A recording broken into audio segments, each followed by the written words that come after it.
You are listening to the Marketing 32 Show with your host, Brett Allen.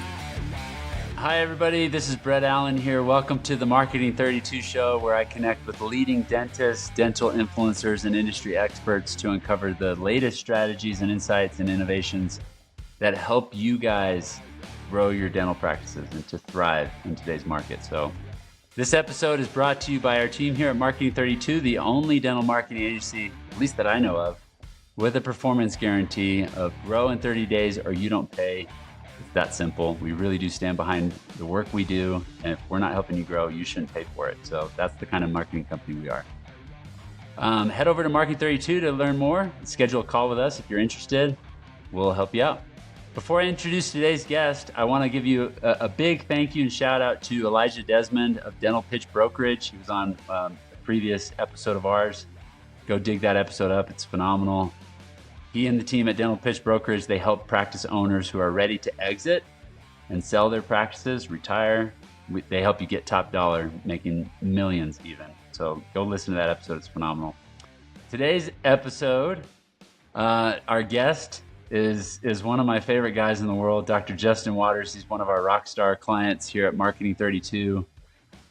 Really a phenomenal guy, as you'll see here as we talk more. He's a multi-seven-figure practice owner of a few practices in the Phoenix area, Serenity Smiles and Hayden Family Dentistry. He went from associate to practice owner in just a little over a year, you guys. And he's got a phenomenal story and wealth of knowledge to help you guys make that jump. So we're going to go deep today and figure out what we can talk about to help you make that jump. So welcome to the show, Dr. Waters. Excited to have you on. Thank you. Yeah, this is going to be fun. So in your journey from associate to owner, let's talk about that. What's been kind of the biggest, if you want to tell details in terms of how that happened, but what's been the biggest epiphany or like breakthrough for you? That's had, the biggest impact on your growth?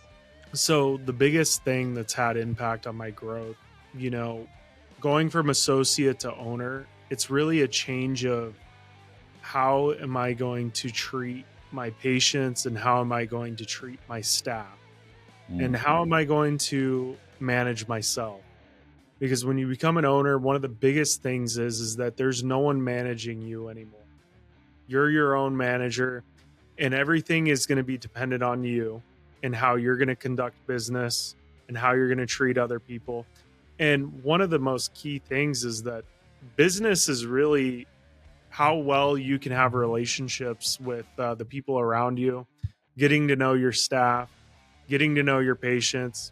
And, I always allude to this or talk about this in depth too, is that treating your staff and taking care of your staff before you take care of your patients and making sure your staff is always in the best shape possible, having the world-class team, that's really what's going to set you apart. Now, going from associate to dentist, not associate to dentist, but associate to practice owner. That was the biggest thing for me, was learning how to treat people better.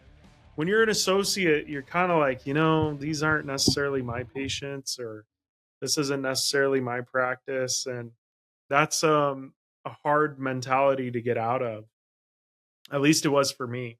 And when I got my own office, now I'm the last voice for my patient, like for my patients to see. So if a patient has a problem, I'm the one that's going to be the solution ultimately, or everything gets escalated to me.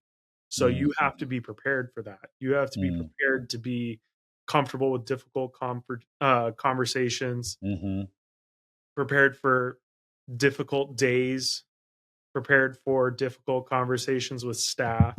And it really comes down to just being fair. And when you believe in yourself the way that you should, as every dentist should, you shouldn't have issues doing those kinds of things.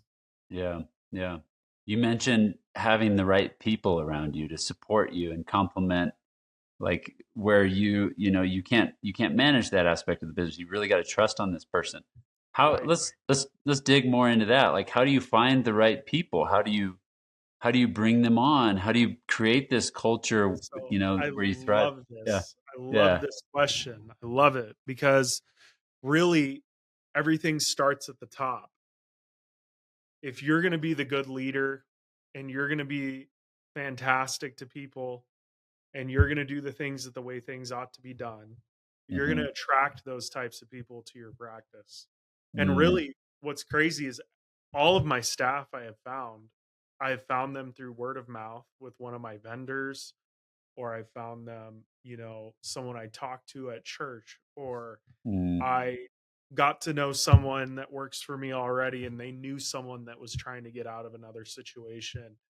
I've never really had to run ads like on Indeed or anything like that, but it's all about who you know. You should get to know everybody.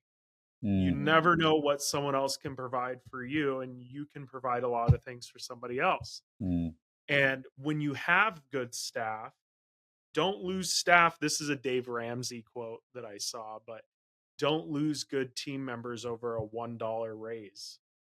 Don't mm. lose good team members over a $2 raise. Like Yeah. if someone's going to leave for $1 more somewhere else, like don't let that happen. If they're a good employee, take care of them, because you know what? If you take care of your employees, they're going to take care of you. And that may sound funny, but I Mm, can call any one of my team members right now on a Friday afternoon and they would answer the phone and be like, "What you need, doc? How can I help you? Like, is there anything I yeah. can help you with?" And it's Mm, because they know that they could call me and I would do the same thing. I would say, "Hey, how can I help you?" And mm, it's the same thing. Why would you answer emergency phone calls for patients and not answer them for your own staff? hmm.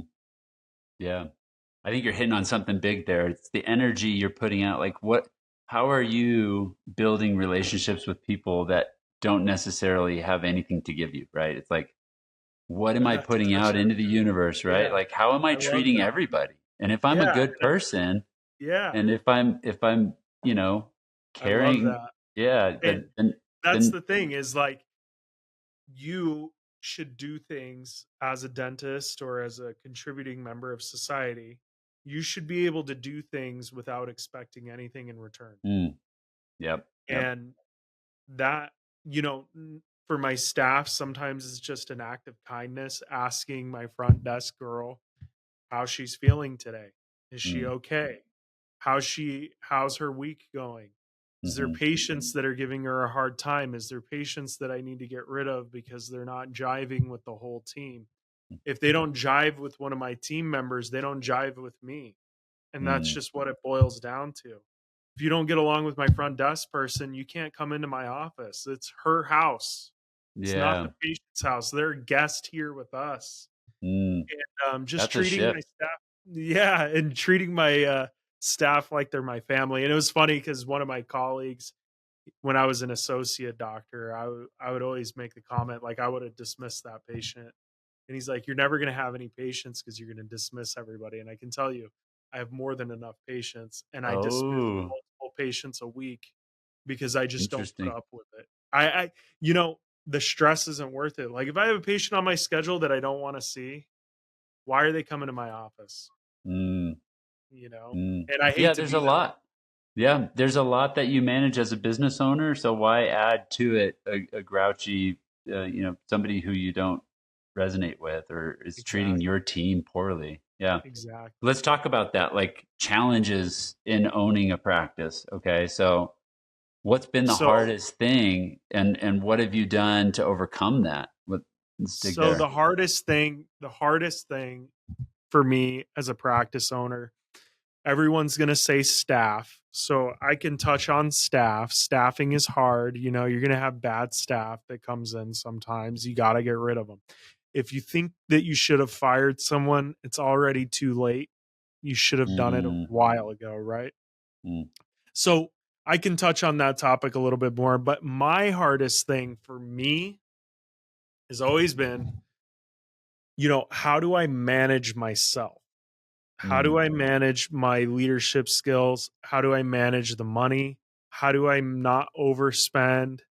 I love my staff. I want to give them everything. And, there comes a point Yep. in time where it's like, okay, you can't give them everything, right? Yeah. So that's been really tough. And I always try to put myself in their shoes. Like, am I the type of boss or am I the type of owner that someone would want to work for? And there's a lot of discipline that comes with that, showing up on time, being in a good attitude all the time. One of my good friends, his name's Dr. Chinchola, he really said something that stuck with me the other day. I was having a rough month last month, just me having a rough month. And he said, your Okay. attitude goes miles with your staff. So if you're Mm, having a rough time, show up with a smile on your face because your staff will resonate from that. Don't mm. show up with a bad attitude ever. And it's funny because my staff, whenever I walk in the morning, I'm ready to rock, man. And they're like, where's this guy get all this energy from? And I was like, I'm just so happy to be here with you guys. That's awesome. You're having fun. Yeah, That energy is palpable. exactly. Your team Exactly. feels it. Your patients feel it. That's the difference. Well, one of the differences One with of the creating. differences. There's a lot of them, but yeah, There's a that's a lot big of them, one. Yeah. but I mean, the practices that are killing it that we're working with, they have that that it factor, right? It's like, oh, Yes. there's a feeling that's different. It's like the ambiance of the practice, the way the team jives, the way Mhm. it's different, and patients feel that. They And do. I don't know necessarily if there's probably some things, that consultants could help you out with to create an environment like that from an operational standpoint, processes like that. But at the end of the day, I think you hit it on the head. You attract who you are, and so Exactly. if you can bring that energy, then the team's going to have the energy. It's going to translate all the way down to your patient Totally. saying, "Man, this is a cool office. This is great. I'm going to tell That my friends that's about it. it."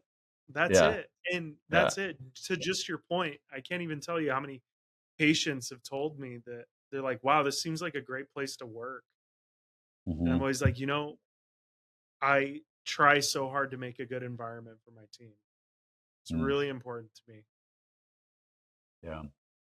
Well, so that's kind of a segue into, we're talking about patient experience. We're talking about what it's like that patients can feel this. Let's transition more into kind of the marketing area. Our team, we can do everything we can to generate the leads, qualify the leads, and give them to your team. But at the end of the day, it's you guys who have to close the deal. You have to book the appointment, right? Yep. What's Your been, job stops at the door, right? So my job starts yeah. when the patient walks in. Your Hmm. job is to get them to call and engage with the office. Right. And a lot of people don't understand that. Even my own team didn't understand that in the beginning. They're like, we're getting all these phone calls, but like these people don't even know what they're talking about and all this stuff. And I was like, you're missing the point. Mm. The opportunity lies in the patient calling the office and us picking up the phone. You Hmm. can make that into whatever you want to make it into. The marketing company isn't picking the phone up for us. They're Hmm. getting us that lead, and that's what's important. And it was funny because whenever I answered the phone, it always converts into an appointment. And I told my staff that I was like, why is it when I answer the phone, the patient's coming into the practice, right? Yeah. I was Yeah. like, but when you're answering the phone, you're complaining that this patient is cuckoo or whatever it is.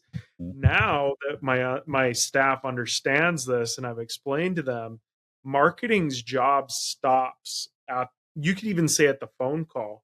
Once the Hmm. patient comes in the door, it's my practice's job to provide the hospitality and the five-star experience that they were, that they were wanting to Hmm. have when they Yeah. called. Right? And Yeah. we've really focused on hospitality. I always tell my staff, like, this is like a guest in our home when they come in. Mm. And how would you treat a guest in your home, right? Yeah. You would offer them water, you would offer them whatever they need to be comfortable.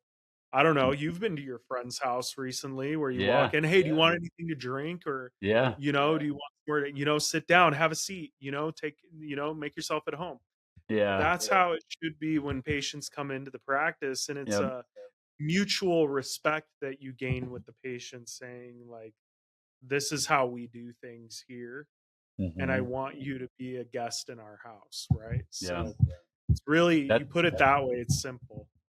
yeah, that's the difference. I think when you go into these practices where there's a huge, the time in the waiting room takes forever, or maybe Mhm. even the cleanliness and the ambiance is not there. It's kind of like a hole in the wall. Like you need to kind of realize this portrays who you are as a doctor. And Right. so like Right. if you're not treating them like, a guest in your home and your home looks the way it looks, Yes. it's a very good analogy. I like that a lot. So let's talk about marketing a little bit deeper. So once the lead is generated, I know our team, we have a whole process around how we track that. We listen to those calls. We have some AI call tracking that we've developed called CallCat that helps the team, not only yours, but ours, to know how we can help generate better leads, how we can help that front desk convert those leads. What's been kind of your experience with working with our team when it comes to, generate call training, front desk training? What's that been like for you? So my staff, so I had SI training before I bought my own practice, right? And I can transfer my training to my staff because I spend a lot of time with my staff making sure they know how to do things, right? Even my auxiliary staff in the back, they all know how to do the CEREC now because I've taught them, right? Mm, My front desk staff, they know how to field phone calls with dual alternative close and doing all the things that they're supposed to do. So really it just comes down to spending time with your team, making mm, sure they know how to do what they do, and working with you guys to that point of working with Marketing 32. Transparency. I'm big on transparency as a dentist, mm, and I want all of my vendors to be transparent with me. You guys are the most transparent marketing company I've ever worked with, where you guys can break it down for us. Just like you said, you have all these advanced ways to see leads and where they're coming from and all those things. And that's all spelled out for me every month. If I wanted hmm it twice a month, I could have it Yeah. twice a month. But you guys spell it all out for us every month. And you can even say, well, that's funny. You feel like your ad spend isn't working. Look at the data. We can prove to you that these patients are coming in. We can prove to you that they're converting. We Right. can prove to you that you're making money with your ad spend. And I'm always like, wow, I feel like an idiot now because you guys just schooled me on all of it. But it's beautiful. It's a beautiful thing because when you're able to come in front of someone and say, hey, here's the data. We have nothing to hide. We're doing our Yeah. job. Yeah. That's how it should be for everything. That's like a dentist taking an x-ray before we do a crown. It is so simple for you guys to show us, hey, this is what we're doing. It's working. Listen to what we're saying.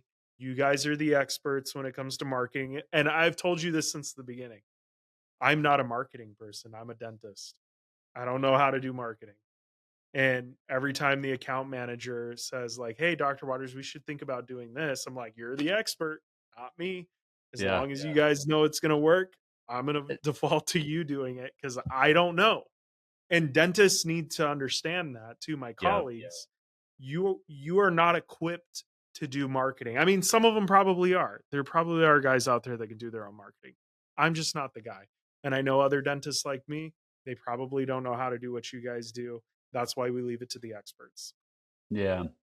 You hit on some good things there. You should have, guys, if you are doing marketing and the marketing company you're working with is not meeting with you regularly to show you not, just how many impressions you got on your ads or what the cost per click is or where you're ranked on Google or this is, this is where we're showing your ads. Like that's important data for a marketer to know, but it's not the important data for the practice to owner to know. Your marketing company should dig into the weeds and say, here's the number of calls we generated.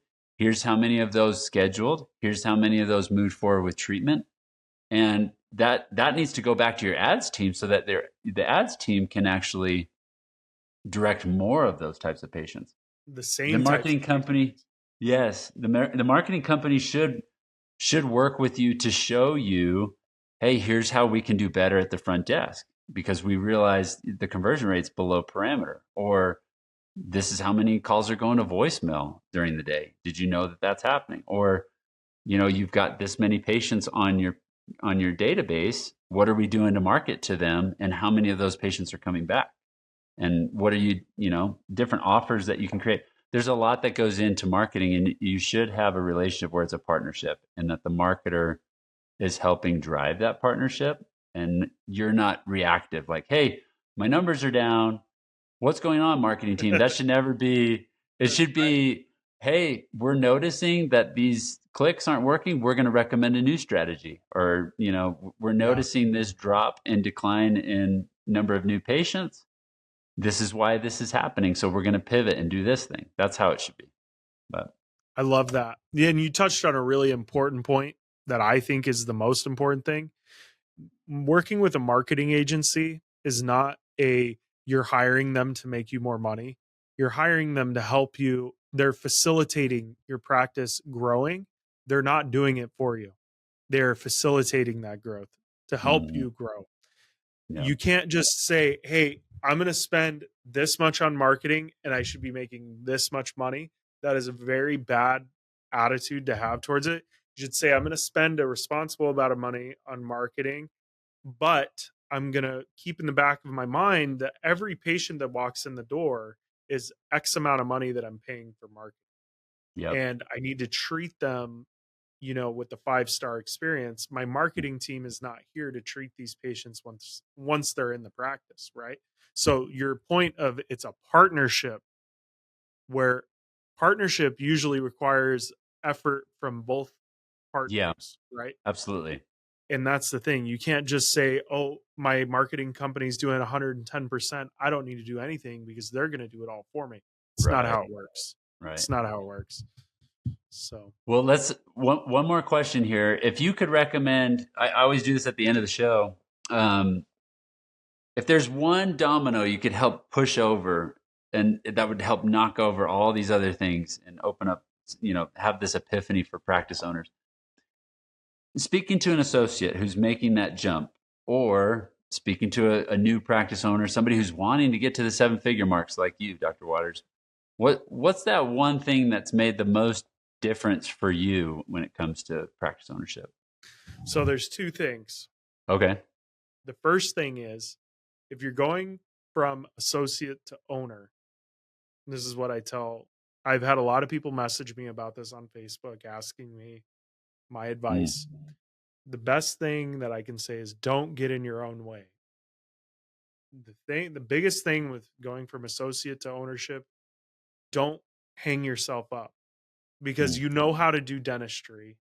Dentistry translates to income no matter what. If you do good dentistry, you're going to make money. It's just, that's how it works. We didn't become dentists to not make money and not be able to make a living, right?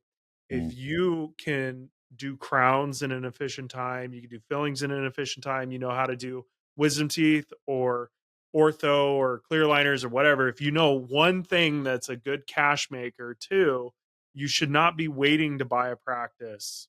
So associate to owner jump, that is my biggest epiphany. My dad told me one day, he said, don't, he's like, why are you doing something for somebody else you could do for yourself? And I was like, a month later, I had a practice because I was like, right. So and having that believe in yourself. Yes, you exactly. Okay. And it just all boils down to that. Second thing, for an owner doctor trying to get to the 7-figure mark, we took our practice from 800,000 to 1.1 million in 1 year. Okay. After I owned it for 1 year. And the epiphany that I had, do better dentistry, do better for people, do what you would do on your mother. If your mom came in and was missing 2 teeth on the upper left and 1 on the upper right, and she had some teeth that were messed up in the front or something, you wouldn't be putting her in a partial. You'd be putting 2 implants here, putting an implant here, doing veneers in the front. I realized patients appreciate you more when you do what's right for them than trying to take the easy way out or offering a cheaper option because you're diagnosing their wallet, not their mouth. Oh, yeah. Don't worry about that stuff. Always offer the best treatment. Offer what you would do on your mother, as long as you love your mother. I mean, some people hate their moms, so but as long as you love your mother, do what you would do for your mom. And I can tell you, my mom has a full set of veneers. You know what I mean? She wanted a nice smile, said, all right, mom, we're going to give you the best set of veneers ever. And Nice. that's exactly how you should treat every patient. And that was my big epiphany. The big thing that took us from 800 to 1.1 million in 1 year. Now we're doing 1.5. We did 1.5 last year in one practice. You know, it's that was the biggest thing. Treat people how you would want to be treated. Give the best treatment. Do Mm, better dentistry. Stop that's awesome. doing big fillings and things like that. Do inlays, onlays, crowns, veneers. Do better dentistry. That's awesome. Good advice. Well, thank you for your time today, Dr. Waters. This has been excellent. I know there's a lot of gold in here, so if you need to go back to the show notes, we'll have the transcript there. You can check it out on our website. Thank you again, Dr. Waters, for coming. No If people problem. wanted to reach out to you and talk with you more about either your experience working with us or just maybe any questions about owning a practice, making that transition, Yeah. how do they find you? So you can email me. It's drwaters@serenitysmiles.com. Feel free to email me. I'm very responsive to my email. One of the most important things for me is helping young doctors buy practices and be Mm, successful. You never experience the benefit of being a dentist till you own your own practice. And I can tell you that I'm a testament of it. I've experienced it. I know what it feels like to be an associate. Now I know what it feels like to own multiple practices. And I can tell you, I'd much rather own multiple practices than be an associate.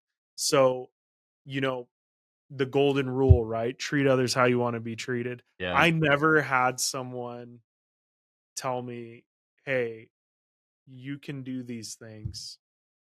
You Mm, can do it. You can be a practice owner. And mm, if I can do that for one of my colleagues and be that person in the background, hyping them up, saying, no, mm, you can do this. It just takes a little bit of effort. You yeah. can do it. I would Yeah. love to be that for somebody. Even if it's Cool. one person, I would love to be that for one person. Awesome. That's super nice of you, Dr. Waters. All right. We've got his email. It's in the show notes, Dr. Waters at serenitysmiles.com. Thank you again for coming on the show. You And bet. you guys take care. Enjoy the rest of your week. And we'll see you on the next episode of the Marketing 32 Show. Thanks, Brett.